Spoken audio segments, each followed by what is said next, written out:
Hit it, Phil. Da-da-da-da-da-da-da. Can it be the breeze that fills the trees with rare and magic perfume? Oh, no, it isn't the breeze, it's Jackson time. La-da-da-da.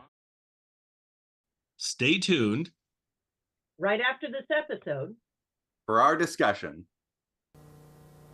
Welcome to 2 weeks of shows of the David Frost Show in Hollywood. During the next 2 weeks, we're going to be welcoming Glenn Campbell, Roy Rogers, Groucho Marx, Peter Fonda, Trini Lopez, Nancy Sinatra, Dennis Hopper, Lucille Ball, Dinah Shaw, Lorne Green, Henry Fonda, Nancy Wilson, Lawrence Welk, Ali McGraw, Carol Burnett, George Burns, Walter Matthau, and Jack Lemmon. And today we begin in the best possible way. Okay, Billy?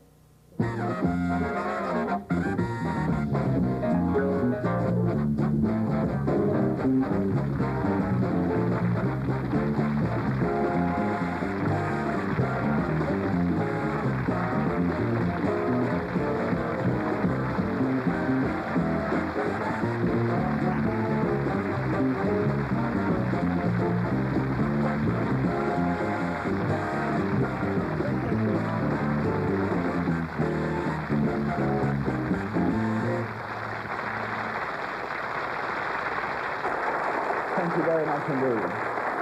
Thank you. Thank you very much indeed. It's great to be back here in Hollywood again. We were here for Richard and Elizabeth a few weeks ago, and we begin these 2 weeks. I was just saying some of the people we're looking forward to welcoming during these 2 weeks, but I said we begin in the best possible way, and we do. You saw I brought on a violin case there. That can only mean one man. And who better to welcome for the next 90 minutes than the greatest 39-year-old in the world? Will you welcome Mr. Jack Benny?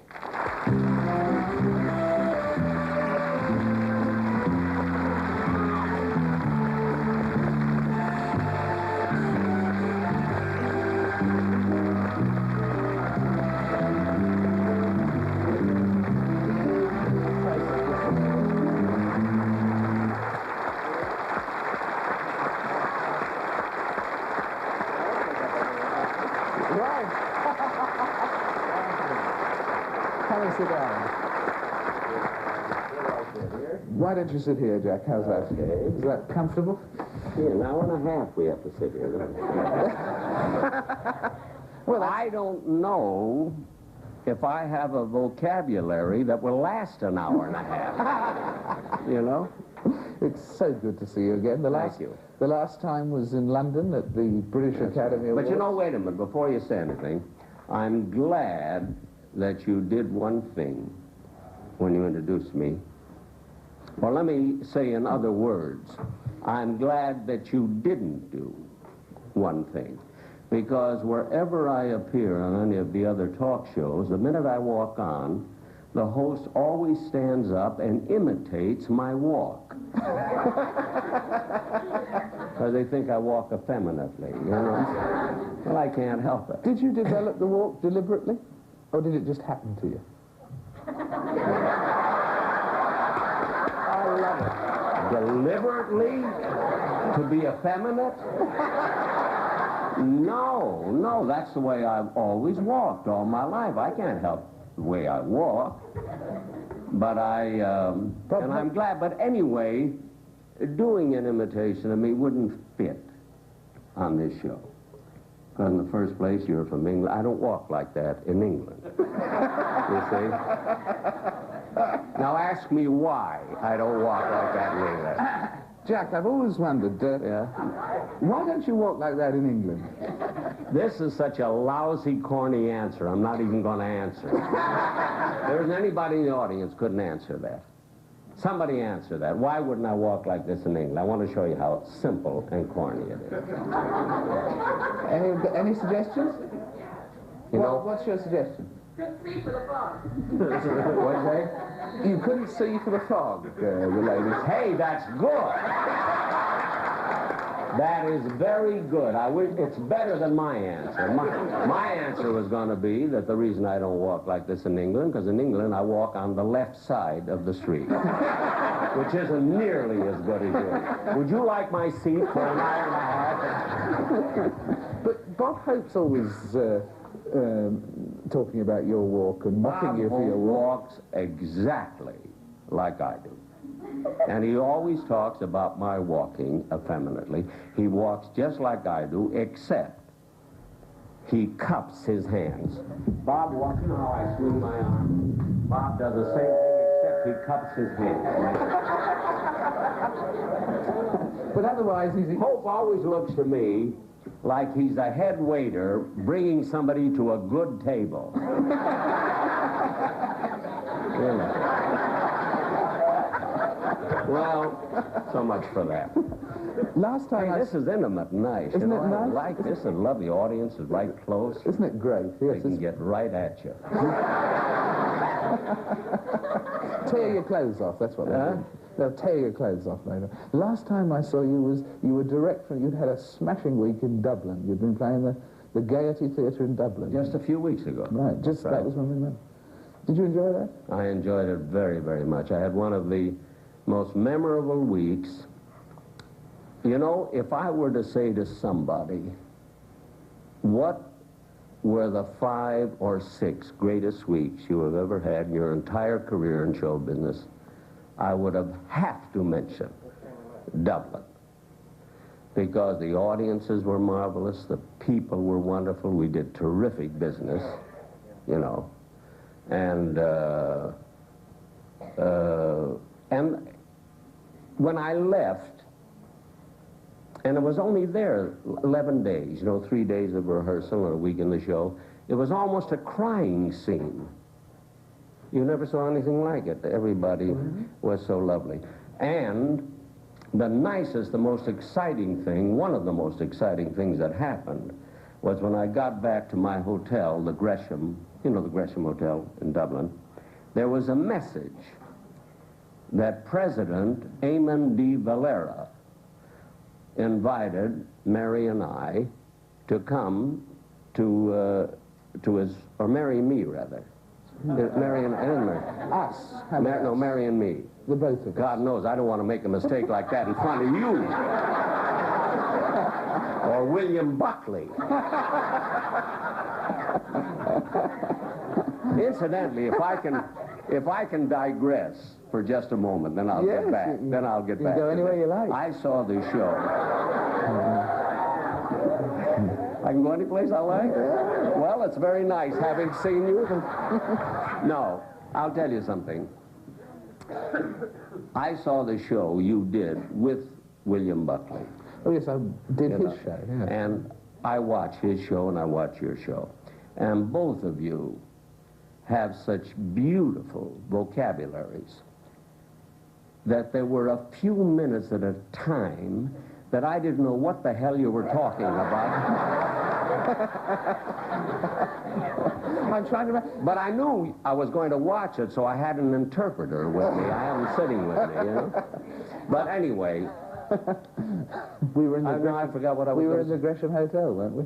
I think we were in the Gresham Hotel and the messenger arrived. Oh, yes, with the a messenger said a message was there saying that President Eamon de Valera, a wonderful man, wanted me and Mary to come and visit him, and we did.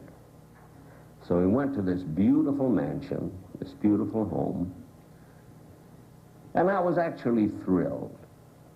And as we walked in, he was standing behind a desk, and he has this beautiful face, this lovely personality, and he was standing there with a smile on his face.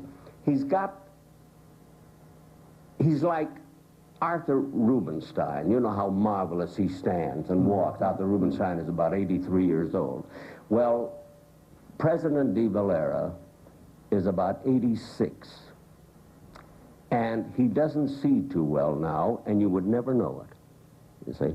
So Mary and I were talking to him, and he was smiling, and I thought maybe after 15 minutes it might have been a little bit too long, and we were going to leave, and he wouldn't let us leave. He was so lovely. Finally, his phone rang, and this is the funniest thing. Mary and I screamed. This is the funniest thing coming from the President of Ireland. His phone rang, he picked it up, said a few words, and then put the phone back in the cradle, but he couldn't quite find the cradle. So I helped him. I took the phone and put it on the cradle. And he said, thank you. And then he says, you know, Mr. Benny, sometimes he'd call me Jack, and I was thrilled, you know. But he says, you know, Mr. Benny, he said, I don't see too well, as you noticed. But he said, fortunately, I get along very well in my quarters, although once about every 4 days, I fall over a chair.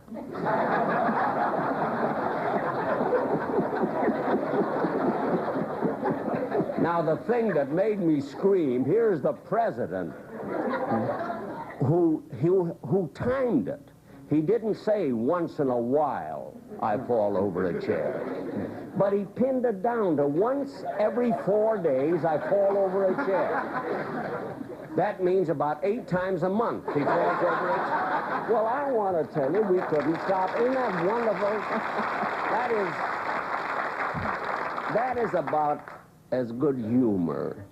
That wasn't meant actually to be a joke, you know, and I couldn't get over it. I couldn't get over it. I'm glad you mentioned about London and about... It's great having you. Once about every 10 minutes, we have to take a break. So we'll take one now, and we'll be right back with the one and only Jack Benny.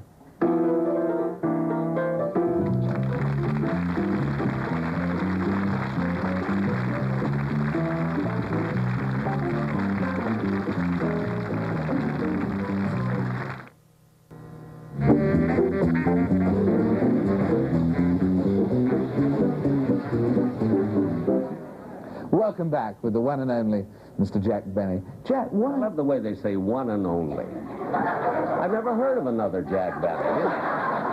One and only. I'm the one. I must be the only Jack Benny, I guess. There might be some people, other people. Do you like the one? Maybe in Alaska or someplace. I don't know.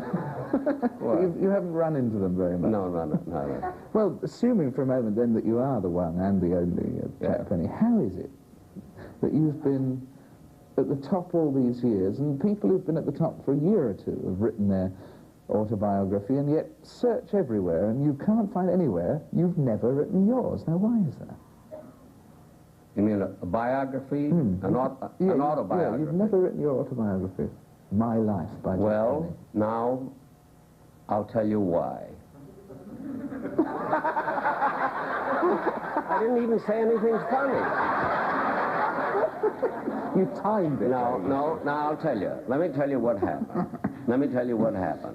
And nobody, this is the first time I've ever told this anyplace. Nobody knows this except my very immediate friends and, of course, my wife, Mary.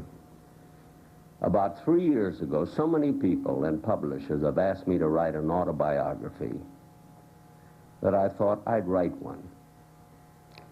And there was a fine writer who was going to help me, and he was going to write it, you see, and I was going to give him all the dope on it, you see.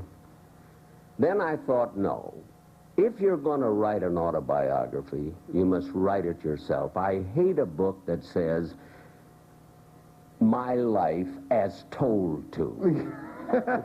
You know, it's always so silly. It means that you didn't write it. Right. So I decided I was going to write this autobiography. I spent 2 solid years on it. I finished it last year. And you'll never read it because I'm never going to let it go out. You see? Really? No. Now, let me tell you exactly what happened. You know, it's tough for me to write an autobiography because I haven't got that much time. You know, I'm doing 9 million things. But I did take the time, and I made notes first for about 6 months. Then I wrote my autobiography, and I decided I would not read it after each chapter. I decided I would wait till the book was finished. And I did. And I read it, and I didn't like it. It didn't sound like me. I'll explain later why, as long as you want to ask this question, because I should explain why. So then I thought maybe it's because I know myself too well that I don't like it. Maybe I'm too close to me. So I let my manager, who's been my manager for years, a fellow named Irving Fine, whom you know very well, a wonderful fella, very smart, and I let him read it. As I want you to read the book, tell me exactly what you think.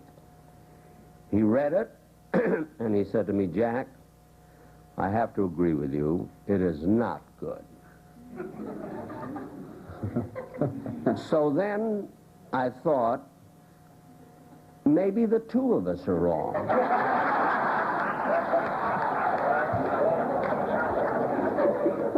You know, he's too close to me. Right.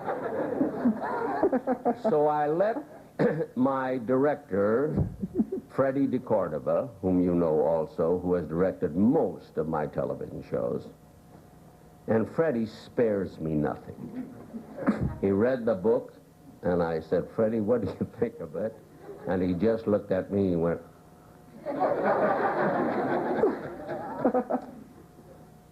so I said, are you sure? You know, you're not too close to me, you know. He said, no, Jack, it isn't good.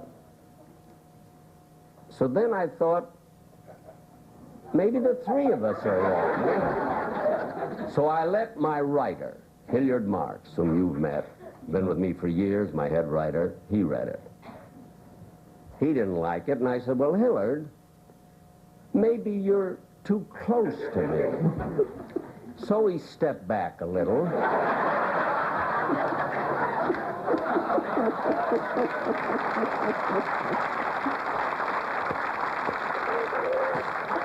And he told me, Jack, it is not you. It isn't funny enough. There's not only funny, it isn't written well. So I let my sister read it, Florence, in Chicago. I have one sister who is not that show-wise. And she wanted to be nice to me, and she wanted to be sweet. And she said, well, Jack, it's all right, but, you see, then I decided to let my severest critic read it. And you know who that is. Mary. Mary Livingston, my wife. And not only is she my severest critic, but she actually knows, David, she knows more about show business than I do when it comes to knowing what is good, why it's good, why it isn't, the reason it isn't. She knows all of these things. So I said, now, Dow, I always call her Dow. She calls me Dow. So finally,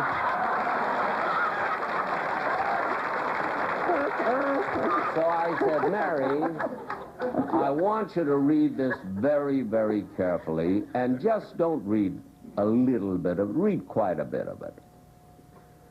And Mary, who is a lovely girl, and who doesn't say terrible things, and who doesn't swear, and doesn't say anything, she said to me, well, Dow, I said, what did you do? Did you read it? She said, yes, Dow. I said, what did you think of it? She says, it stinks. Now, for Mary to use a word like it stinks is like a four-letter word coming out of Leo DeRocha. That's what it's like. So when Mary didn't like it, I even let my closest friend read it, George Burns. Oh.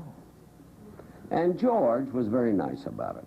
George says, Jack, there are a lot of good things in it, but for you to wait all these years to write a book, it's ridiculous unless you write something great, you see. And incidentally, if I may digress again. Yes. Do you know how George always introduces me to his friends? He's been doing this for 20 years. He has yet to introduce me as Jack Benny. How do you think he introduced me? No idea. Like if I were to meet you for the first time and George introduced me to you. He'd say, David, I want you to meet Mary Livingston's husband. George doesn't think anybody knows me. You know, that's what he does all the time. But George read it, and he said, Jack, either you should write a joke book with a funny gags, or you should write a better book than that. So I merely threw it away. I tore it up, and I wouldn't let it go out. Now, May I explain to you, are we taking too much time? None, no. May I explain to you what's difficult about a fellow to write an autobiography? Yes, because I was wondering why it didn't work. I would rather have a biography by someone, a great writer who knows me, who likes me. And there have been some, you know, I remember once Robert Sherwood, the playwright. He knew more about me than I did. He could have written a book about William Saroyan. Maybe you wouldn't understand it, but he could write a book about me, you see.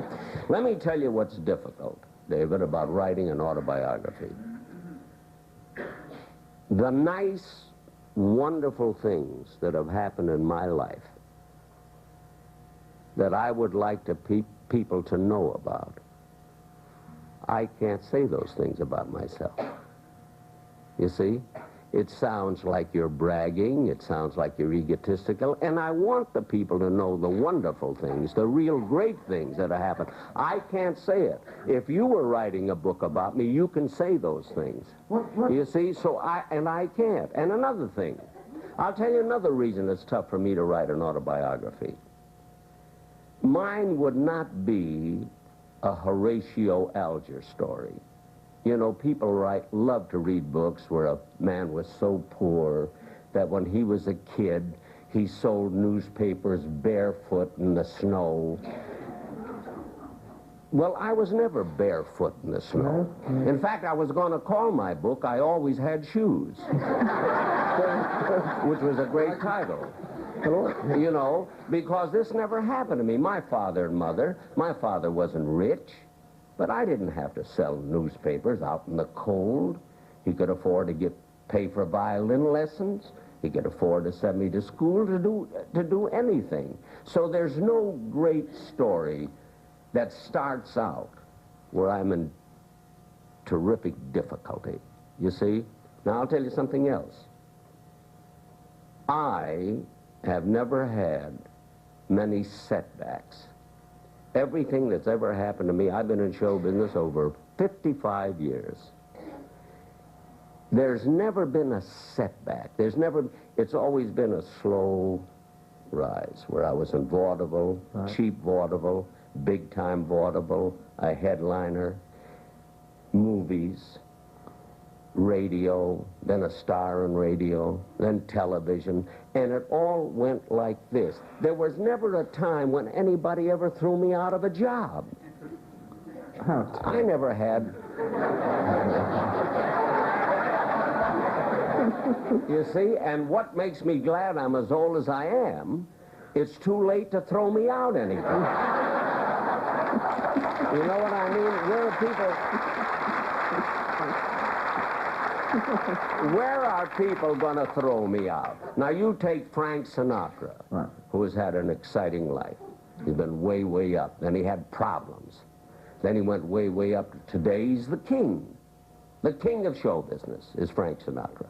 You know, one of the kings. Frank, Bob Hope, you know, a couple. But you've got to have troubles. A great book by Joey Lewis, who was cut up by gangsters. No gangster ever cut me up. You know, nothing happened to me. I have really not had that kind of an exciting life. The only thing I've had is a great life, a happy life. I've had, if I have to say it myself, a successful life in a business that I love. So what is there to read? I've been married to the same woman for almost 44 years. You know, there's been a woman, Mary, whom I love more now than I did when we were first married. We're married 43 and a half years. Well, nobody wants to read that. They want to read where I had 8 divorces. I think it's Well, I'm not going to get a lot of divorces just so I can write a book.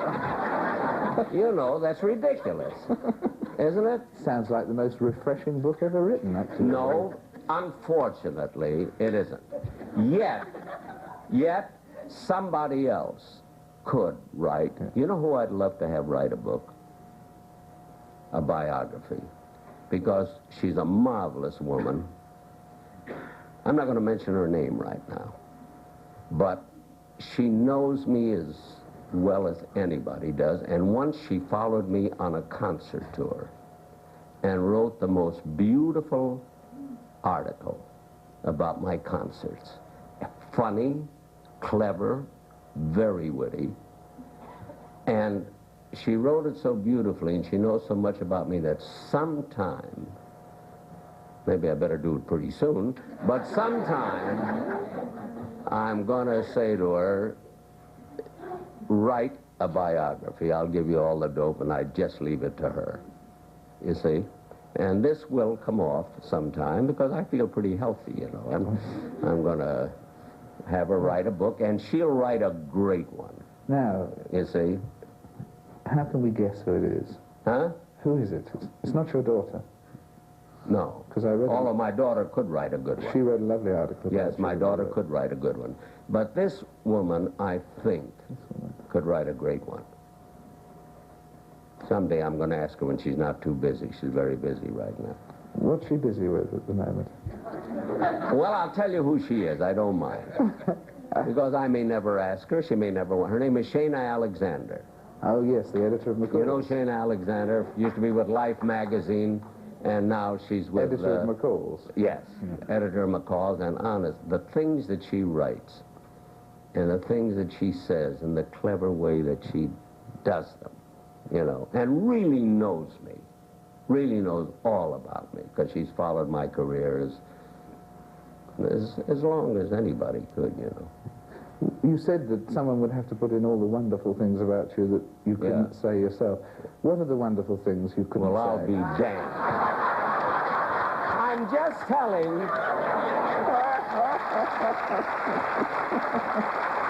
Now, just imagine. I am just telling this man that the reason I won't put it in the book, because I'm embarrassed to write those nice things, and he wants me to tell it now to millions of people. I can't. When we're alone, I'll tell you. When we're alone, I'll tell you. Well, we've got to take a break. I'll meet each one of you later and tell you. We'll be right back with Jack Benny.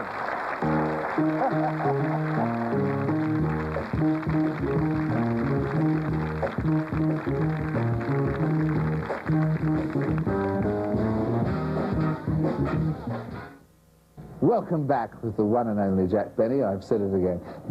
What do you think? You know, I want to say something. This is one of the cheapest shows I've ever been on. You sit here for an hour and a half and they bring you water. You would think a drink, right? What would you like? Got to get you some Jell-O or whatever you like. I didn't need Jell-O when I worked for it.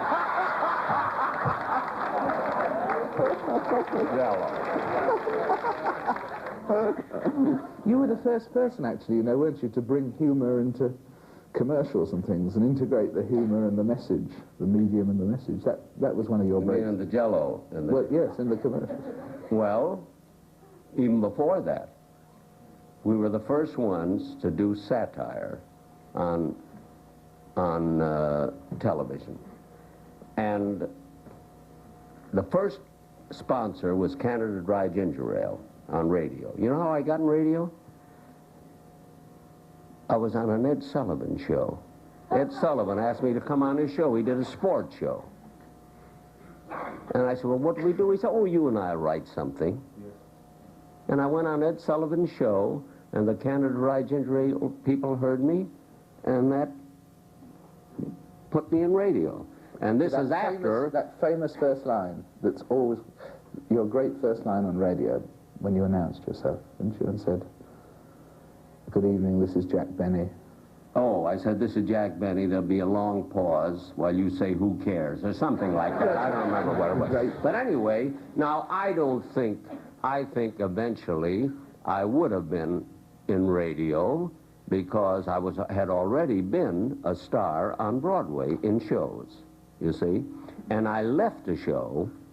I had 20 more weeks to go, and I was getting, at that time, which is years ago, about $1,500 a week. Now, David, years ago, that was an awful lot of money. I worked for Earl Carroll, and I asked him to let me go. And he said, why? I said, because I keep hearing names like Gene and Glenn, Sam and Henry. Gene and Glenn with actually no background, and the whole United States knew them from radio. I said, I must get into radio. So I came back to New York, and I asked my wife, this is where Mary is always so right. I said, should I give up? And I wasn't saving much money, you know, contrary to my being a stingy character. Believe me, Mary and I both spent a fortune. So I didn't have much money. And I said to Mary, I said, Doll, what should I do? Should I give up this show at $1,500 a week? Because it was going on the road, and go into radio. She says, if you think you want to go into radio, you give up that show at $1,500 a week. And I gave it up. Now, I was in vaudeville, of course, during that time, but vaudeville was dying. So finally, Ed Sullivan said to me, Jack, come on my show, you know? And the next day, I had the call for Canada Dry Ginger Ale, and I must, whether I'd been in radio late or not, I must thank Ed Sullivan for asking me to be on that show. Right. You know, he's helped an awful lot of people. Do you know that he's helped that great violinist, Itzhak Perlman? You know the violinist that has polio? Every time I see Perlman, he says, always thank Ed Sullivan for me, for bringing me. He brought him from Israel here, you know. Oh, he's brought... Incidentally, I'm giving 3 concerts in Israel in October with Zubin Mehta. He's going to conduct the Israel Symphony Orchestra, and I'm going with him. I joined him in Paris with Arthur Rubinstein, and we're going to Israel. Rubinstein gives his 3 concerts, and I give mine all with Zubin Mehta. I'm quite excited about that. That's a pretty impressive trio, isn't it? Yeah, I think it's great. But that's not what we were talking about. What was it? That's what we were talking about. Canada Dry Ginger Ale, we were just... No, but something else you asked. getting into radio. No. Integrating commercials. Oh, yes. Now, let me tell you what happened. You see, Ed Wynn was the first one that actually did comedy commercials, but he only did it in this way. When his announcer would say, well, because he was with Texaco then, you know, Texaco gasoline is so and so and so, and the Wynn would say, is that so? And things like that, but never did satire. So finally we decided we would satirize commercials, and they were very funny.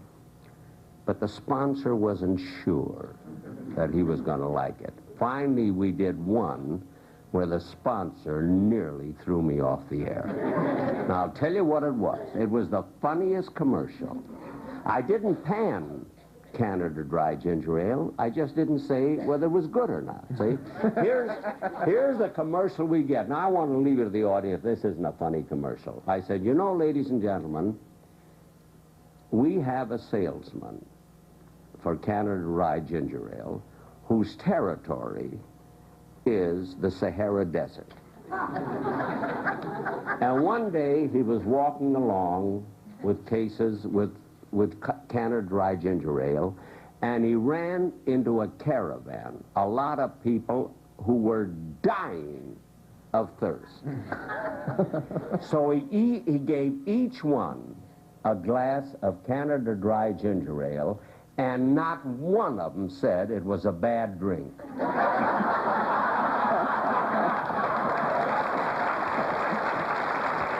We'll be right back with Jack Benny.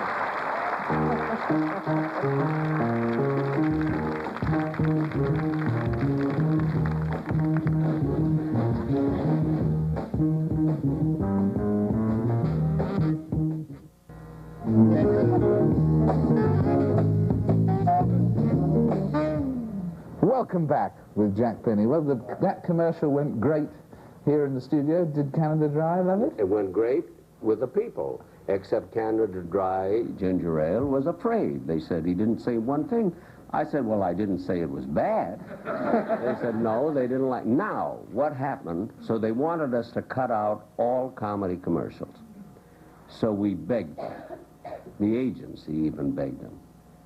Let it go another few weeks and see what happens. And fortunately, within the next few weeks, Canada Dry Ginger Ale people got all kinds of letters saying how wonderful it is to be able to listen to funny commercials. So then they just let us go on, you know, and that was it. Now, Fred Allen wrote very funny commercials. You know, he used to write. Right. And, of course, he was a great writer, as you know. And what was the origin? George Burns had funny commercials, too, you know. What was the origin of your feud with Fred Allen? How it started, you Yeah. mean? Well, let me tell you something, David. Anything that lasts, that's good, never starts with an idea. Like, for instance, let me put it this way. If I said to Fred Allen, Fred, or he said to me, let's have a feud, that wouldn't have lasted 4 weeks. We would have overdone it. The feud actually started because Fred and I were good friends. I always listened to his show, and he listened to my radio show. Now, one day he had a 10-year-old boy who played the violin. And when the boy got through, all Fred said, Jack Benny ought to be ashamed of himself.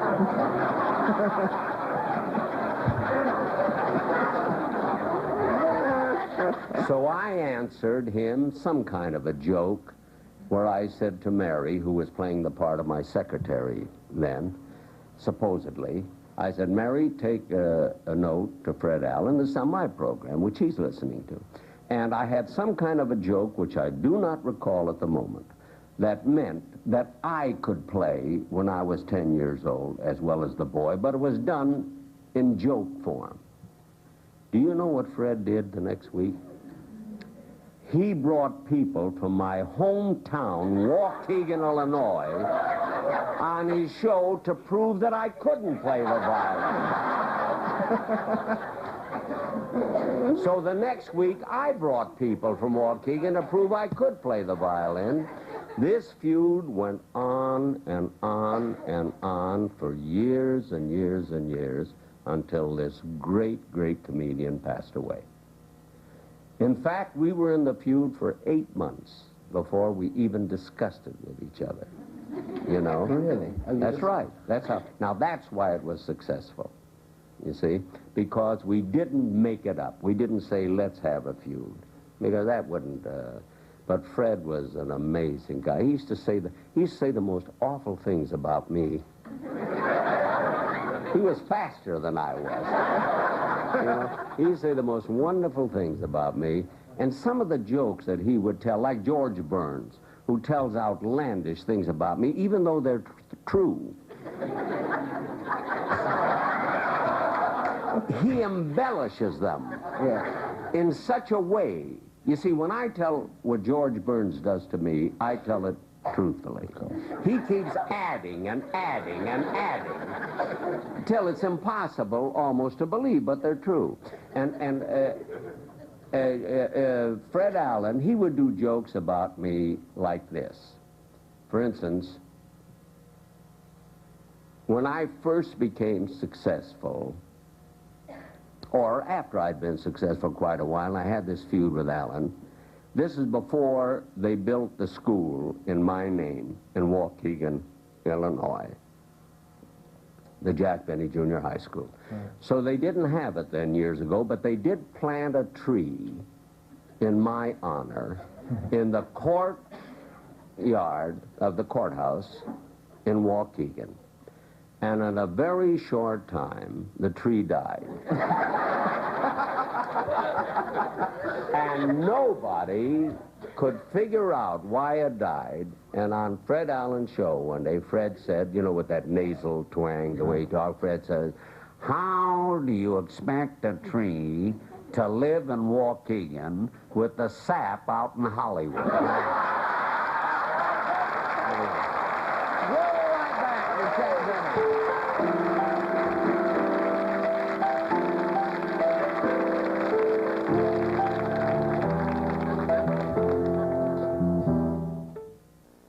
Never mentioned in 43 years, this, I'm telling you the truth. That big a fight we've never had. But let me tell you silly things that happen when you're first married. I was married about 2 years, and Mary was with me. I was playing the Orpheum Theater in San Francisco. This was years ago when I was big time. And she was working with me then. I put her in the show, you know, see? You know, when I found Mary, she was selling hosiery in the May Company. Right. And didn't want to go into show business at all? No. And I took her out and married her. And, you know, once you take something out of the May Company, you can't bring it back. You know?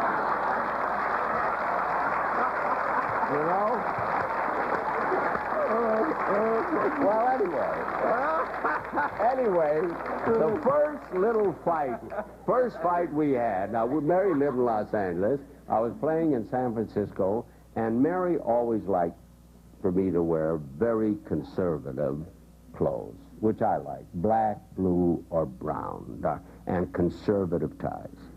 And one day I was leaving the hotel to go to the theater, and I had a very flashy striped tie. And we're only married 2 years.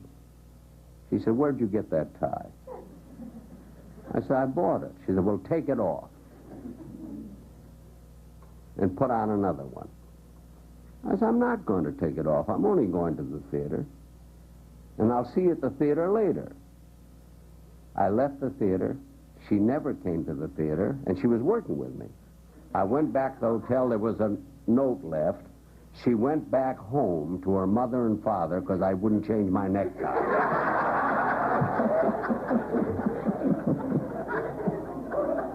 How do you like that? This is true. Now, once at the Palace, New York, we were working together. And I was talking to a girl on the phone that I used to go with. She called me to congratulate me and say hello. And Mary got mad at me because I talked to her for a while. I said, "But Mary, I used to go with her. We almost got married." She got so mad that she hit me with a cold cream jar. And I had to walk on the stage. And there was like blood, and I walked on the stage like this. And Freddie DeCordova said to me, he said, "I guess that's where you got that habit of working like that." This is what happened, you know? We'll be right back with Mr. Jack Benny.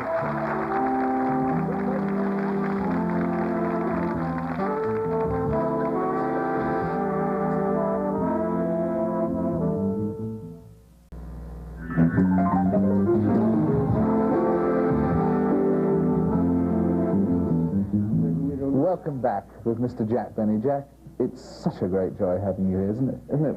Just really.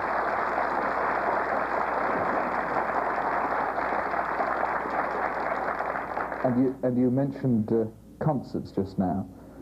We'd love to see a little of your mastery of this great instrument. I love that concert of yours I saw in London at the Royal Albert Hall.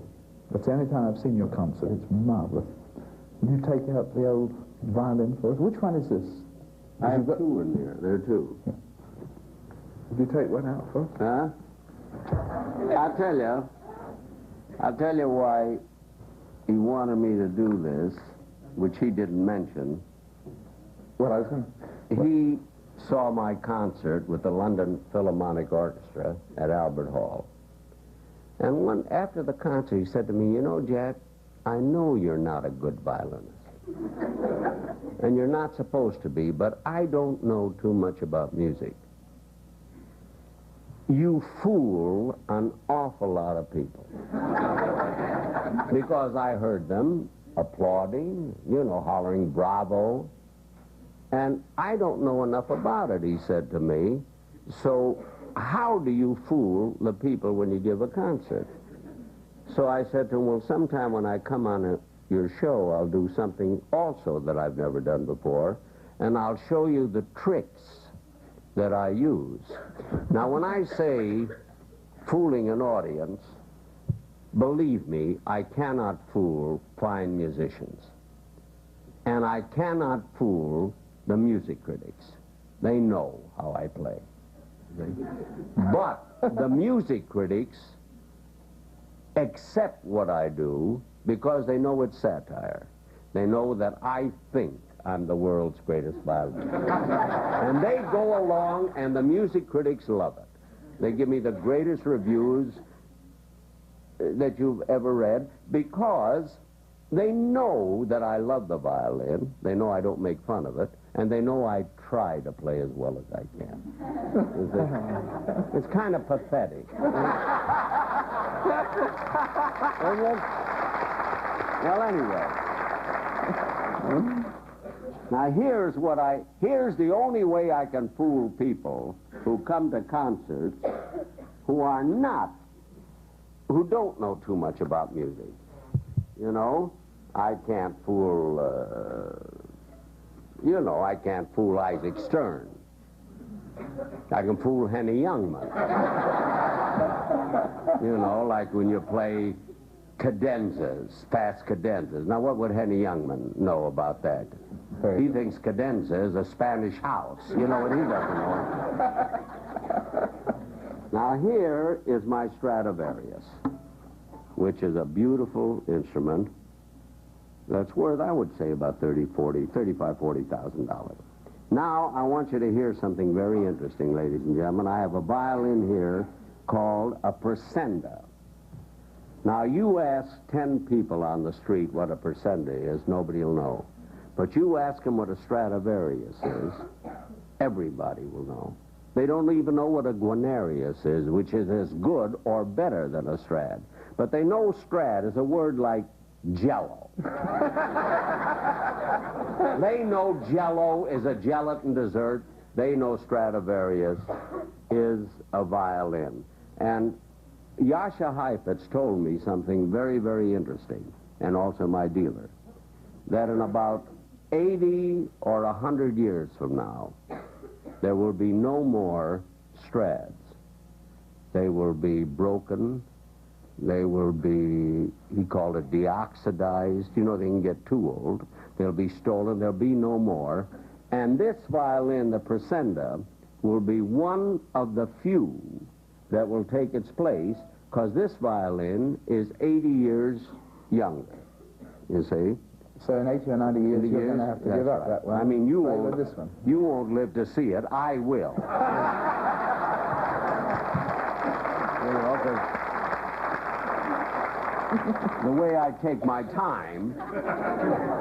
Now, I'll try and show you what I do to fool an audience that doesn't know too much about music who come to see me. I'll use a mute because I don't want to keep everybody awake. Because I have no accompaniment. Now, when I give a concert, which you saw, the one you saw in Albert Hall, I usually open with a number called Sigeunerweisen, or Gypsy Airs. Now, I'll tell you why I open with that. Because it starts on the G string. The soldiers love it. But even a mediocre violinist can... Well, I'm not going to... But, however, on a G string, a violinist, even if you're a lousy violinist, you can play better on the G string than the other string. You see, it's easier. So I make it a point to open with... You see, I make it a point to open with Sigeunerweisen, which starts, even if you scratch, it doesn't make any start.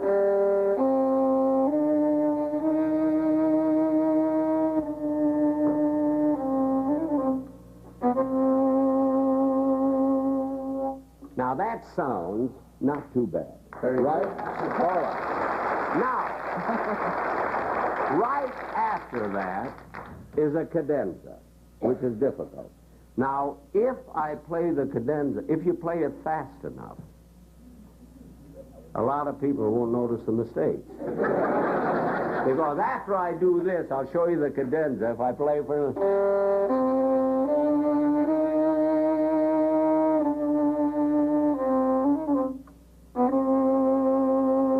The next is...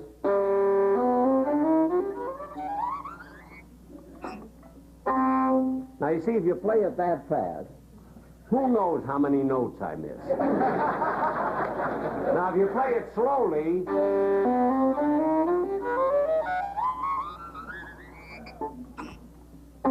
then you could notice it. But if you play it fast, you go... You wouldn't notice it. You see what I mean? So that's how you fool it. Now, if I play, because I do about an hour and 15 minutes when I give a concert, see? Now, sometimes I play the first movement of the Mendelssohn Concerto. Now, this is tough to start because you're on your own. You're open, you see?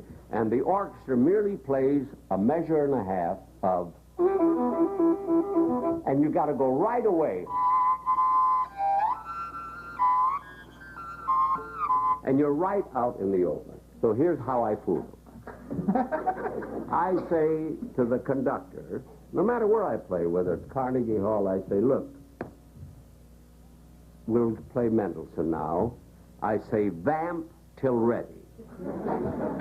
Now, that's pretty silly, isn't it? For Mendelssohn, vamp till ready. He said, what do you mean? Well, I have this frame. So I say, instead of just going, go. Then by this time, the audience is laughing. And when they get to laugh loud enough, then I go. Now, I'll show you what I mean. Let me show you what I mean right with this audience. I can do it right with this audience. When I tell you to laugh a little bit, then louder. Then when I tell you to really yell, I'll show you how easy it is to fool an audience. Now I say, vamp till ready, so we start. Laugh a little bit. Louder. Real loud.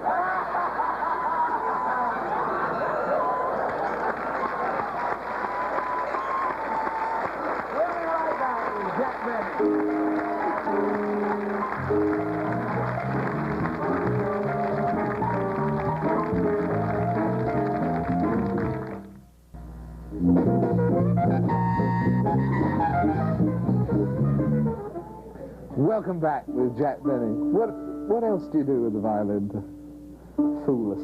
Huh? What else do you do to fool us? Well, I play numbers that the great violinists play, but I can't play it as well as they do. That's the only difference. I play a version, I'll play a condensed version of the Beethoven Concerto, the Vinyavsky Concerto. I play Rondo Capriccioso, which is a famous violin solo. Now, let me tell you how I fool them. This is the violin solo. You've heard it a million times. That goes...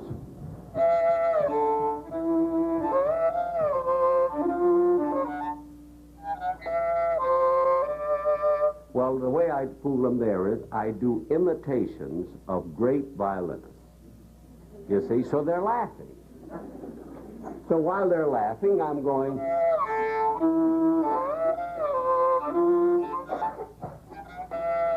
And my last imitation, I wish we had time to do it, I do Isaac Stern, I do Heifetz, I do Michelman. There's a great violinist called Joseph Szigeti, who the concert goes. And for the finish, I do an imitation of Arnold Palmer, the golfer, if he also played the violin. And that's a great imitation. How do you mean? I don't know if we got time to do it. Yes, It takes a while, have we? Yes. Well, here's the way. After I do the imitations, each violinist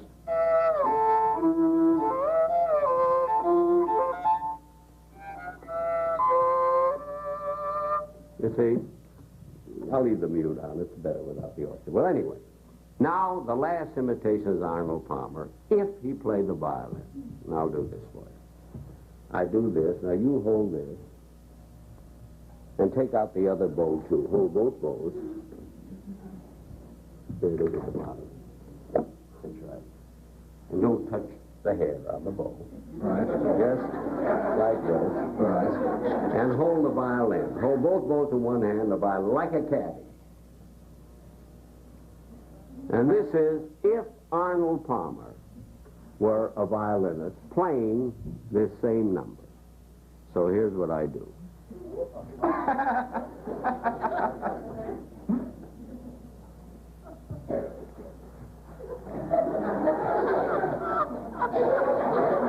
Now he has just hit a ball that's gone, let's say, to here.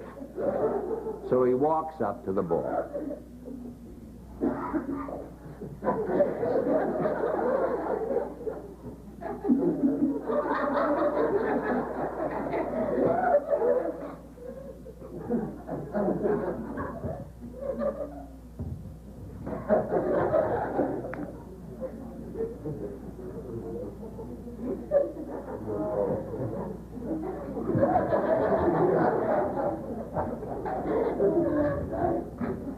Then he looks at the ball again, he does this, takes his fiddle.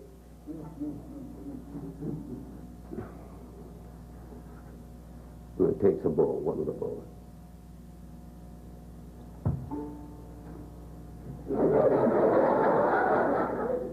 With the other ball.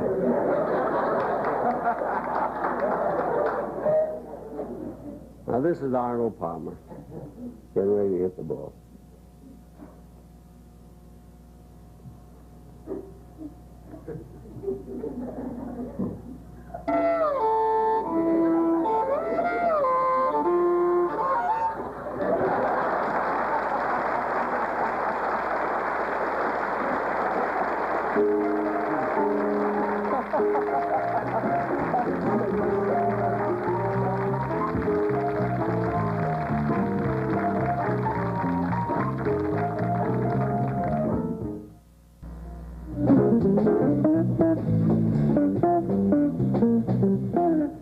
Welcome back with Jack Benny and Arnold Palmer.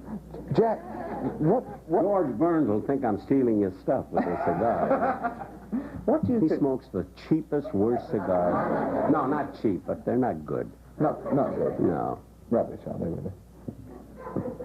What's the biggest laugh do you think you've ever got in your career? The line that's quoted most, I suppose, is the "your money or your life" line. Is that your favorite? Well, that is quoted as the biggest laugh. And then it makes no difference. It's been quoted in every magazine, you know, and all over the world almost. In fact, Gene Kern, once a playwright, wrote a whole article about it. But there have been laughs bigger than that, but they weren't cleverer. Is cleverer right? Yes. Am I talking right? I'm so worried in front of him. You know? This Englishman, he drives me nuts. No, but it was, maybe some of these people do not know the original joke. The original joke that it was written up for years and years and years is I was supposed to be leaving Don Wilson's home. And as I leave his home late at night, a hold-up man comes up and says, "Hey, fella, your money or your life?" And there's a long, long pause, which got a big laugh. He says, "Come on," I said, "your money or your life?" And I said, "I'm thinking it over." This is one of the biggest laughs and was widely written, you know, and explained. But there have been other laughs. Mary got the biggest laugh that we ever received by just 3 words, by just telling me because of a terrific situation, which I think is too long to go into, a terrific situation where I start to talk and Mary merely says, "Oh, shut up." Now, that doesn't sound funny unless you know the situation. That's the longest laugh Really? we have ever received, you see. Now, the biggest laugh, one of the big laughs, comparable to the ones we're talking about, was in my dressing room once. Rochester is supposed to be in my dressing room. This was a television show. And a messenger boy brings in a telegram for me. And Rochester takes it, and he says, Rochester says, "Wait a minute, boy." and he puts his hand in my trousers pocket, which is laying over the trunk. And he says, there I know I'm right, laying, not lying. Right, excellent, Laying. excellent. I'm glad this hour and a half is over. Anyway, he took a quarter out of my pocket and tipped the boy. Now I come in with a robe, you see, and I'm standing behind the trunk, and he says, Mr. Benny, I said, there's a wire for you, and I read it. Now I started to put on my pants, and I did this.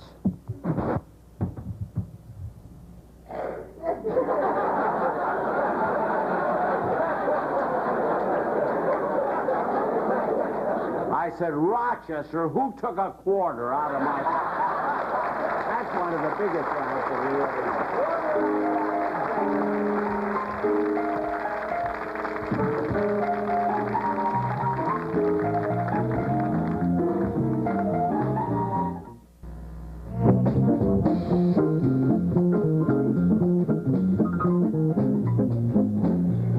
Jack, I've been looking forward to this ever since we arranged it, but I couldn't have believed I would enjoy it as much as I have. I can't say thank you. Well, I certainly enjoyed it. It was a lot of fun. Mr. Jack Benny.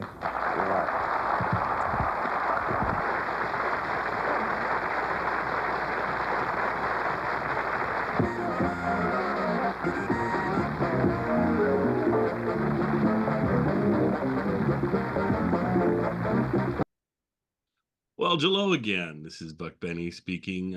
We are going to be able to present a great interview with Jack Benny here, and it's probably the longest interview I've ever seen of Jack Benny, and just going to give us a lot to talk about. But before we get to that, let's go around and see who we all have here. We have John. John, how you doing? Hello, I'm doing great. Yeah, I'm from This Day in Jack Benny. Check it out. That's right. And then we have Kathy Fuller-Seeley. Hey, Kathy, how you doing? hanging in there. Okay, so is that fourth book about ready to go now? Ready to set press? Well, you're right. It's time to get the publisher. The publisher helps me so much by I can send him the pages of the original scripts, and he'll hire a typist for me to do that hard work of the boring work of transcribing it all. So you're right. I need to start gathering up. It's Chevy time. And there's me who keeps on pushing. Next volume, next volume. Yeah. It's gonna be Chevy time, and we'll come back. And we'll come back to that when Jack makes some comments about his own career. Yes. I'll save that for that. So. Okay, excellent. And we have Hope. Hope, how are you doing? I'm doing okay. And you just had the convention. What for the Jack Benny convention? Just so folks know, it just happened last weekend. But which parts were you in the convention besides my stuff? So I did a profile on Mel Blanc, and I also did a panel with talking about Johnny Carson, Jack's influence on Johnny Carson. And I had Rich Little, Dan Pasternak, Kathy, and Mark Malkoff all in a room, and it was fantastic. And yeah, honestly, my wife was like, "Is that the Rich Little?" I was like, "Yeah, it is." Yeah, it's the Rich Little. And wow, did he have some stories to tell? That's fabulous. Yeah. And I just loved meeting Dan Pasternak too, because he had such when Mark kind of introduced me to him, I was like, so what's the connection to Jack Benny and Johnny? It wasn't obvious at first because it doesn't show up on his IMDb or anything, but when he was a kid, he tried to get a documentary going about Jack Benny. And so we met Johnny Carson, and I was like, and then he just kept sending me photos, and I was like, wow, this is the best thing I've ever seen. Wow, awesome.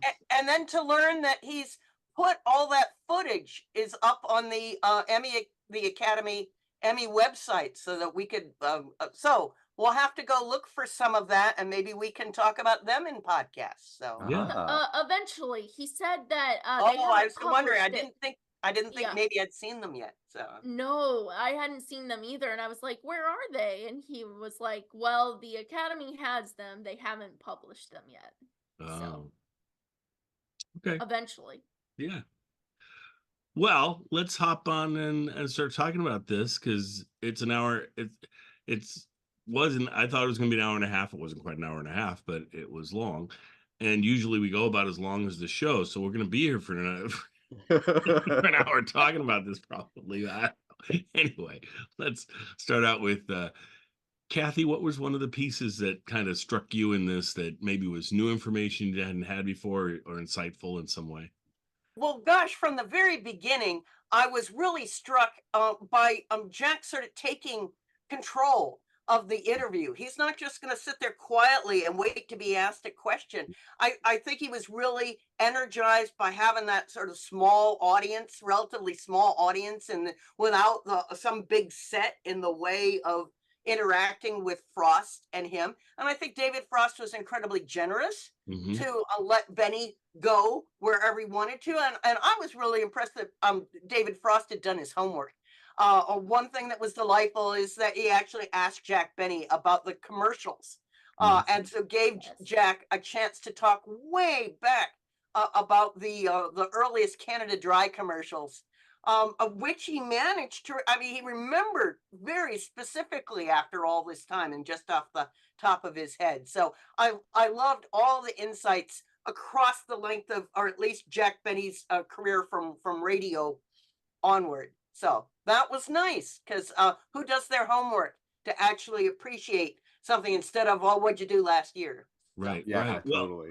and the thing that stuck out to me on this whole piece was I didn't realize the similarities between the way Jack so often gives an interview and the way Paul McCartney gives an interview.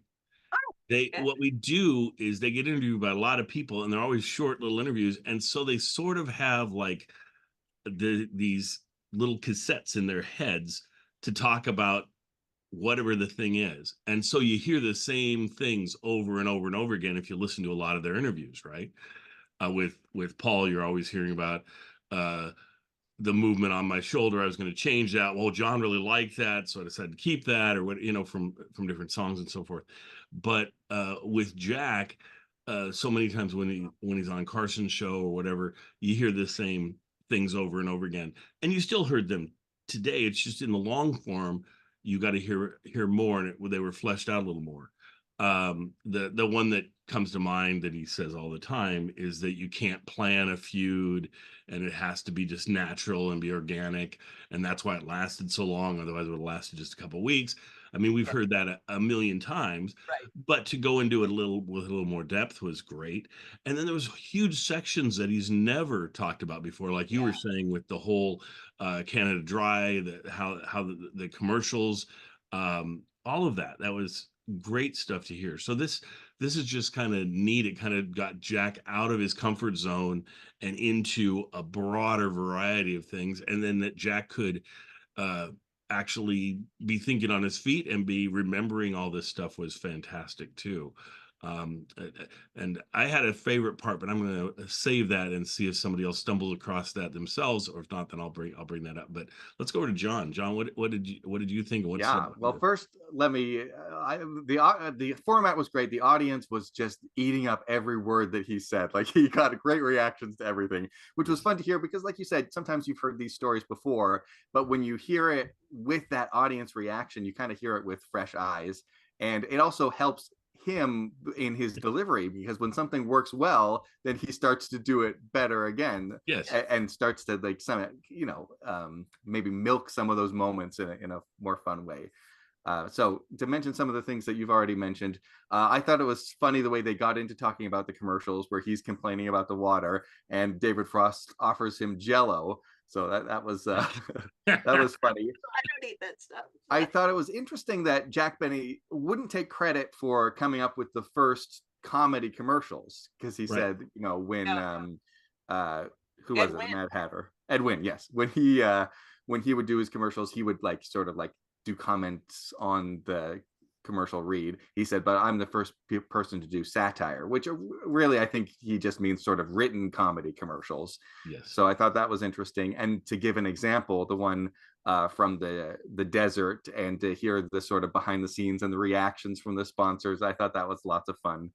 Like you said, he's really going more in depth into some of these stories. Oh, and you that can brings actually up. find those in Jack Benny's Last Broadcast, Volume 1. Oh, Yeah. really? I was going to ask Kathy. I was going to say, where did those come from? Because I knew you would Yeah. know the desert one.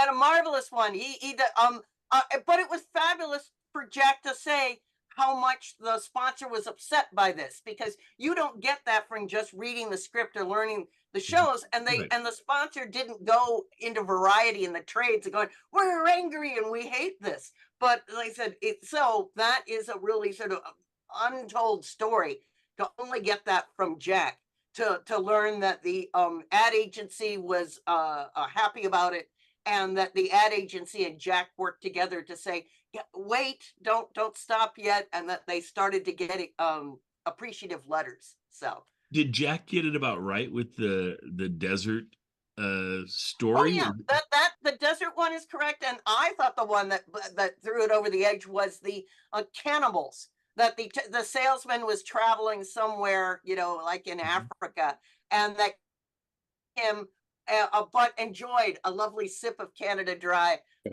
with the feast, and said it was a good drink. So No, that was great. Yeah, that was fun, and it was fun seeing Jack remember those things. Hope, what stood out to you, or what?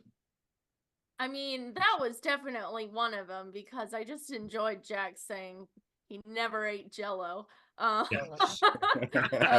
uh, which was great, and his face was so pleased. But yeah, I mean, I'm very interested in commercials, but I loved how freestyle, like, yeah, he's feeding off of the audience, but I think it was like maybe the one of the first things he said is like why ask me why I can't walk this way Mhm. in London, or whatever, and someone from the audience answers, and he's just like, that's good, that's better than what I had to say. And I just loved that, because he's just like blown away, and he's like basically like, you want to sit down and be be here. He's so playful, He and is. it's so great to see him so playful, and like kind of commenting on, like, I think we mentioned the water, and you just get a water, uh and it's just so great to see. There were so many good moments that Yep. it's hard to single out any one thing. I did like that he also kind of talks about his memoir a little bit, Yeah. and More than ever kind of before. yeah, Yeah. right, a lot about his memoir, actually, and I can't believe that all the people around him told him it wasn't any good, well, because Well, yeah. Yeah. yeah, yeah, Let me put it this way. The best parts were excised for Sunday Nights at 7, which Sunday Nights at 7 is delightful. There was definitely, well, right, obviously a good biography in there. It's just there was a right. lot more that, he probably went into depth about things that aren't as interesting to people at some point. I mean, yeah, I mean, that's gonna happen, but like, I don't know, to that seemed a little too discouraging, Yes. like, could say like well, maybe cut some of this out. Uh, so I I was can't like, believe that you wouldn't read it if you read it. I yes, think I think your honest appraisal, my honest appraisal would be, okay, there's too much in here, Jack. We're gonna have to cut it down. There's some really good stuff in here. Let's just give it to a talented an editor editor, that can pull this thing off and see what they can come up with for an edited version that takes it down, a few hundred pages or whatever. And it probably would have come out about like Sunday Nights at 7. And with Sunday Nights at 7, you don't really need Joan's parts. She threw in right, bits that she thought were good, and it's okay. I mean, I like reading her insights and things too. It's just I think of them as two separate books, and I usually just Mhm. either go through and read his parts or go through and read her parts. I don't often read them interlaced. I've done that, but it's like I think it takes away from both if you do that. Yeah. So When It I would was have been listening, I was thinking like, oh, it's I don't know how I feel about it because he says I don't want it published, right? And Mhm. then he says, well, maybe I could get this person to do it. And then he says, well, what about Joan? And he's like, oh yeah, he could do it. So I felt like that was like, oh, I guess it is okay. Yeah, But Yeah. have you guys actually read the full thing? maybe. What were the circumstances and like what give me Yeah. like a little piece of Tell something me. that was missing? Well, I mean, can I talk about it? Okay, it remains It unpublished. seems unpublished at this It point. remains unpublished. I have ideas. You guys have like the inside You track. go. You Okay. go first, Daryl. So. Well, I was just it goes into more more pieces on his childhood and things, more pieces on kind of growing up, which I think those pieces are kind of interesting to me as a Jack Benny fan, though Uh-huh. I think the way it was presented, because it's presented for a mass audience to read it, right? And so and then there was some inside details, and Kathy will go into more of that, but I was thinking, to me, there's so much here. I thought that initially maybe it would have just, a paragraph here that they left out or a paragraph there, but it's way more than that. That Interesting. I think it'd be awesome if they just released it like in a slipcase, in a deluxe cover, in and called it his title of Yeah, I I Always always Had had shoes. Shoes. Extradated, Yeah, yes. and I then always had shoes. and then have it be, I'd love it if all the grandkids kind of signed off on it, so it had like their signatures somewhere in the inside, or even have it be where it's signed by them, right? All four of them have it signed and have it in a numbered set or something. Sure, I yeah. paid $200, $400, something like that for this, Oh, you and would? to get a high quality one, because it's not going to have. I think if they try and mass sell it, it's not going to, the audience is going to be not happy with it. But I think if you try and just sell it to uh ultimate Jack Benny fans sort of types, they can probably have a permit of 500 or 1,000 or But, something, yeah, and it'll sell out and it would make them a lot of money, and a lot of people would get a chance to read it that always have wanted to read it. So right. yeah. There are numerous um Obstacles. obstacles in the way. Uh, The first one being that the grandchildren gave the copyright to the estate of that fine writer who was working with him. oh. So there's a whole other group of people who have the copyright to the manuscript. Oh, don't. Ah. So, and they are not returning my emails at the moment. So indeed. Yeah. You're right. It's, when some people have said that Jack Benny in person wasn't the life of the party, that he was a kind of totally focused on making the next show great, and he was kind of an interior looking person and kind of quiet, and it took others to bring that out of him. Right. I see that in this, the Marvel, so it does turn out that Joan Benny and her editor really they took about 25% of the manuscript, put it into Sunday nights at 7.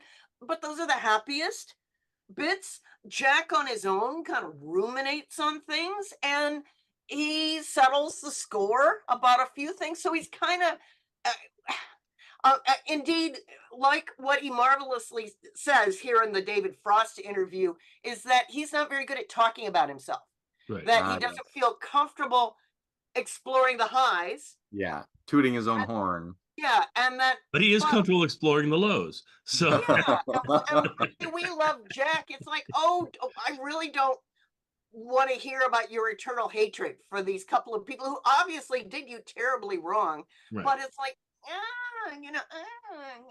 Yeah. so Yeah, I would much rather, if he'd written a book that was more like Milt Josephsberg's book, which was celebrating the show and all the characters on the show and how they created the show.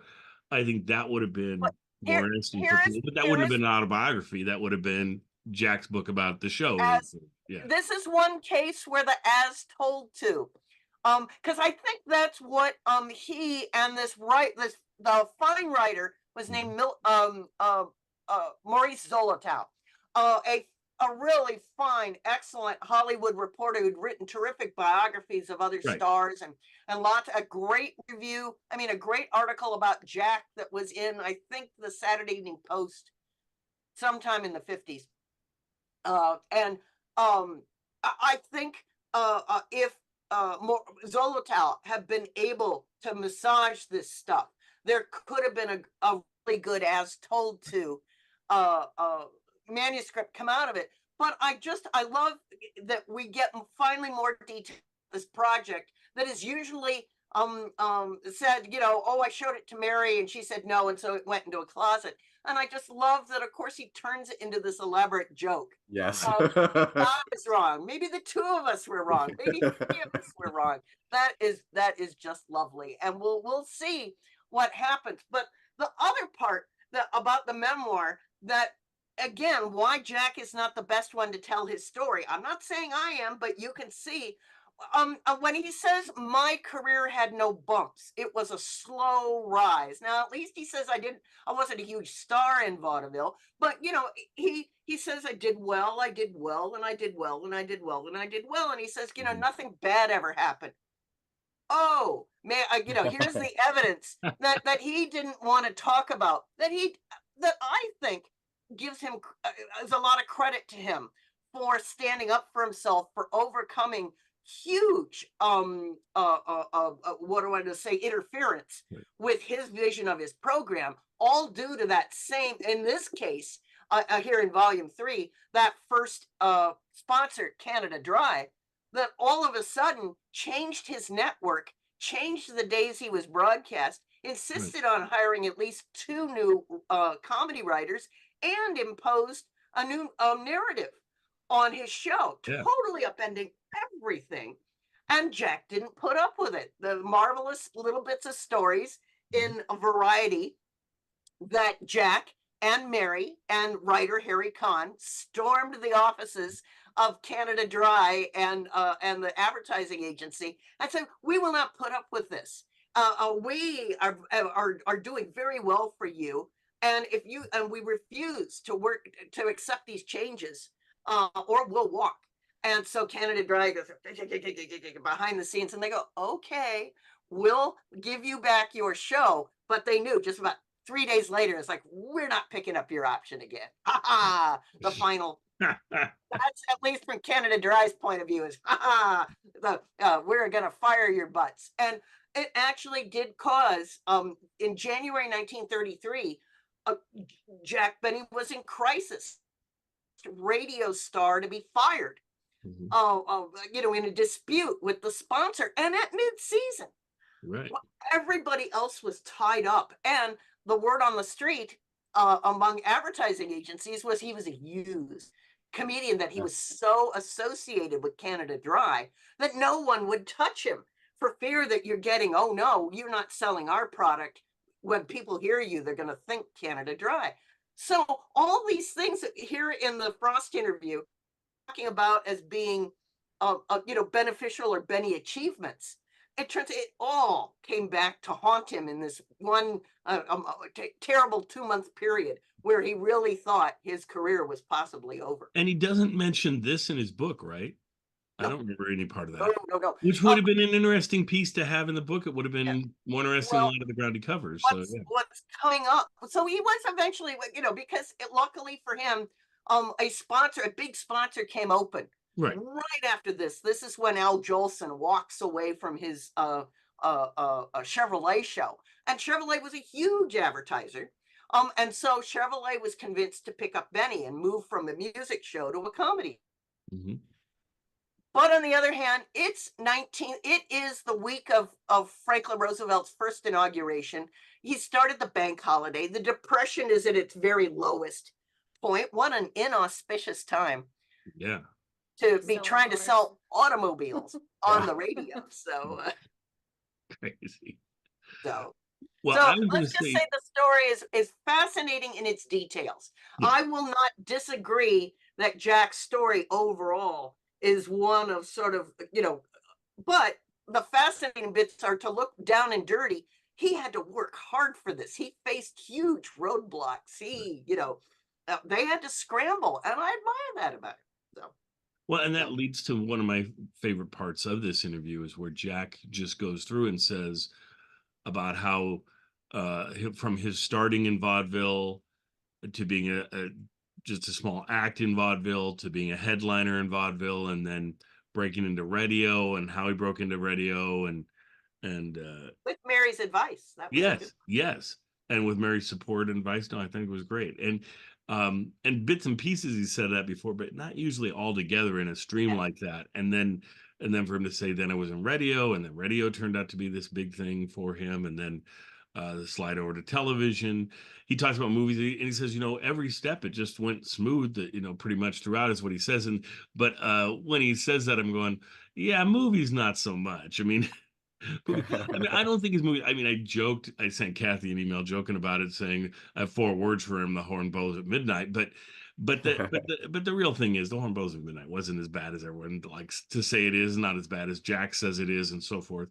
But I just don't think they ever quite found his niche in movies. What was that going to be? And so they tried a few different things, and some of them kind of worked and some of them kind of didn't work. And the timing on some just didn't work. I mean, To Be or Not to Be, with his co-star dying and things, it just made it complicated. And then the fact that it was coming out of right as we're getting into the war heavily and everything, it just made it, do they want to jokes about Nazis and all, and so forth. So I don't know. It was partially timing. It was partially just never finding out what worked for Jack. I mean, certainly we've seen performers go across to film very well. I mean, Bob Hope, Bing Crosby, Yeah. they both could do film and radio quite effectively. Um, with Jack, just Yeah. never quite worked. And then I think going into television just made him abandon ship on film and just put all his. Also, the movie industry, the box office was tanking so Yeah. badly that there was just no point. That audience had really moved to television. Correct. So Yeah, I also think that Jack Benny's character on the radio is so specific, and he's got such extreme characteristics, like being cheap, that to be able to translate it to something else doesn't always work, especially since he's still doing that character on the radio or on television or whatever. But I guess when he had his movie career, it was on the radio. Whereas you look at somebody who's like, really big on Saturday Night Live, or like, Steve Carell from The Office or whatever. They wait till that's done, then they try to do their movie career and try to, reinvent themselves. Well, the problem is if you're on radio for like 30 years or whatever it was, it's kind of late to get into his second act. But I'm still amazed that he was on radio for so long. And then he had this huge television career. I mean, 15 years is the longest standalone comedy show that I can think of. It's like, almost all of them. Seinfeld ran for 9 years, I think. MASH ran for 11. There's just nothing that really stands out there quite as much. I mean, certainly you have Red Skelton that went longer for 20 years, but Skelton wasn't quite like Jack's. It was more the variety sort of format of a show than Jack's was. So I don't know. I mean, I'm just really impressed that he ran for his 15 years and then had all those wonderful specials. So and we were looking at the convention. We presented his second farewell special, which was a cool thing to be able to present, and we'll be sharing that this summer when we have our second summer of Jack Benny specials. We got up to about 1970. This one's probably going to be the first one in that summer series because it's from 1969. This interview is, and so I think it'd be a good one to start with, and then we'll present the others. But yeah, just so much here, so much wealth of I great ask stuff folks who may know more about serious music than I do? Another bit that I loved about this wide-ranging and deep interview is that David Frost took Jack's symphonic work, his musical work, very seriously, asking Jack to talk about what tricks he was able to pull off in his charity concerts to to give music its due, but also to do a sort of very subtle jokes about the music. And I'm curious if you all had reactions to that. Well, I thought that was fabulous because you never Johnny Carson never is going to mention his concerts Right. or anything like that. It's always about his specials. So to get him to talk about his concerts, kind of show his thinking process about how he went about it, I thought was just fabulous. It's probably my favorite part of this whole interview, and how much of it, probably a quarter of the interview, is somewhat about his concerts and or how he does things and him demonstrating. I love the fact that when Jack was like, "Oh, the golfing joke thing, we'll have to show that if I ever come back on or something, or we don't have time for that or whatever." I And- was worried he was going to hit a golf ball with a strad. yeah, that's right. That's right. But the way that David Frost was just saying, no, it's okay, we can do that. Let's go ahead and do it, and encouraged him, and the audience then encouraged him too. And so then he did that bit, and it was a funny bit. I loved it. I'd never seen that bit, and it, at first I was going, okay, where's he going with this? Yeah. And then at the end, when you see, then he's looking like, where's the ball? And I thought it was great. But John, what were your thoughts on? Well, I've heard some of his concert performances, and it's really fun and interesting because it's impressive. Like, he's really good in those recordings, Yeah. and you think, like, wow. But he also has some moments where he's not good and where he does jokes, which really it puts together a great, really entertaining package. So I could see how David Frost would go and see that live and be like, oh, we got to talk about this. And then to hear these back, sort of behind the scenes thought processes of how he pulled that off, you can totally map that onto what he did. And it's its own fun, entertaining bit. Like, he planned out this whole stand-up comedy routine about how he fakes it, which was very entertaining. I loved it.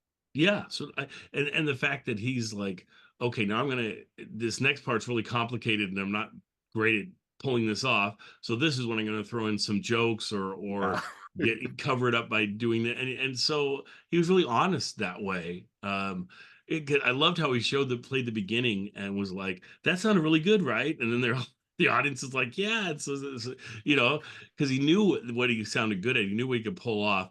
And I liked how he was talking about how playing on a certain string would just sounded good, and you didn't have to be a great player to pull that off. And so he said, I always want my parts to start with that string because I know I can deal with that string really well, where some of the other strings I don't do quite as well with.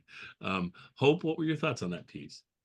I really liked that piece. I also as someone that doesn't watch a lot of classical music, hasn't listened to a lot of it, I really enjoyed the music lesson on the different types of violins, and just realizing that when he's talking about the Stradivarius, that that there's gonna be a point in time where, like, I never considered it, but it makes total sense that, even as a little kid, I knew what a Stradivarius was, but it makes sense that eventually, like, they'll become, too oxidized or whatever, like that.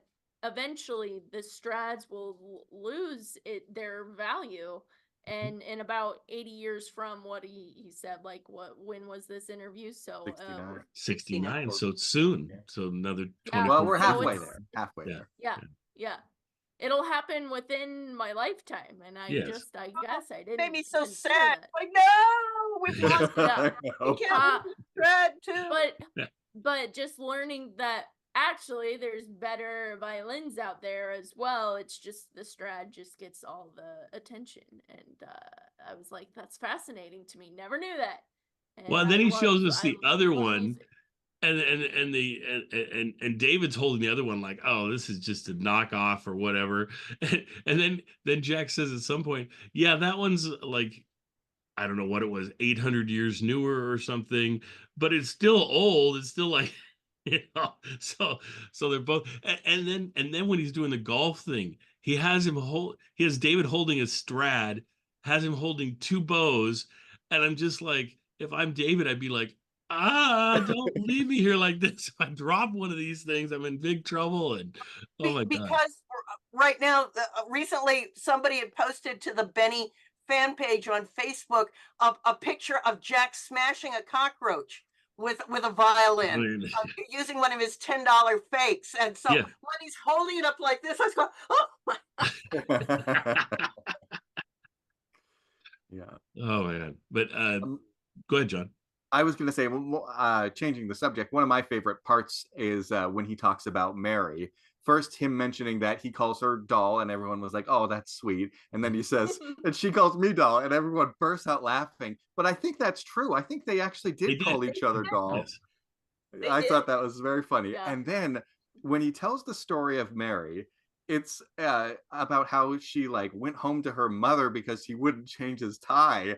It is a hilarious joke, but I've turned to my wife and we're just like, yikes.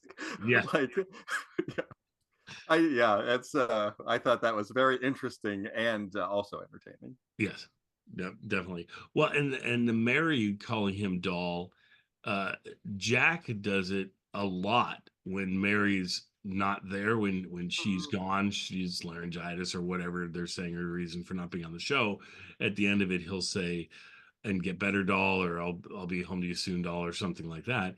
But on the what I was touching to me is at the end of the Orson Welles, when Orson takes over for him, at least on one of those shows, it might be one of the later ones right before Jack comes back. I mean, I can't remember which one it is, but she comes up at the very end. She does the piece about the commercial bit at the end, but then throws in there that get well, doll, or something about her being concerned about him and so forth. And I thought that was very touching because I hadn't heard her quite sound like that before. So caring of Jack and then referring to him as doll. So she definitely does that during the show as well, at least at that one point. So yeah. Okay. Well, anybody else have anything else to cover on this thing, or should we let him listen to it? Or it's a fabulous interview, and I'm very grateful that Laura Leibowitz made it available to us all, because it encompasses so many sort of unique and new stories of Jack taking his career seriously, and yet when he says the feud was totally unplanned, no, it wasn't. But it was actually in 1937. It was totally crafted by the smart young guys at Young and Rubicam. But what happened was after March 1937, Jack and Fred did make it their own, and did turn it into a much more unplanned. I was really intrigued that Jack told the history. These are the stories that are always told, and I'll stick with it. But other times, exploding a few myths and telling us some interesting new historical information. So yeah, for sure. Yeah, an interview like you've never seen before with Jack, and just a joy to watch from beginning to end. I am going to go through and tighten it up a little bit. I'll because they go to commercials a lot. And then it's just they have this static picture there for a long period of time, or the screen turns black for a little bit. And so I'll try to edit those down a little bit so they're not as distracting. I'd like to just hear the interview going back and forth. And then the end of it, there's this huge piece at the end of 20 minutes of just dead space. And so I'll cut that piece off too. But anyway, enjoy it, and we'll see you folks next time. Thanks, everybody. And let me hit my stop button here, wherever that is. There it is.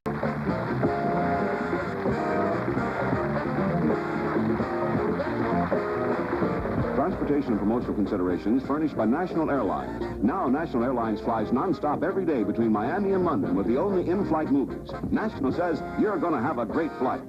And Chevrolet, featuring the new Caprice sedan that provides what other cars only promise. Get on the move with the luxury one of the Chevrolet 70s, Caprice. While in California, the staff of the David Frost Show are staying at the world-famous Ambassador Hotel, completely renewed from the spacious rooms to the exciting now Coconut Grove. Stay in the center of Los Angeles at the Ambassador.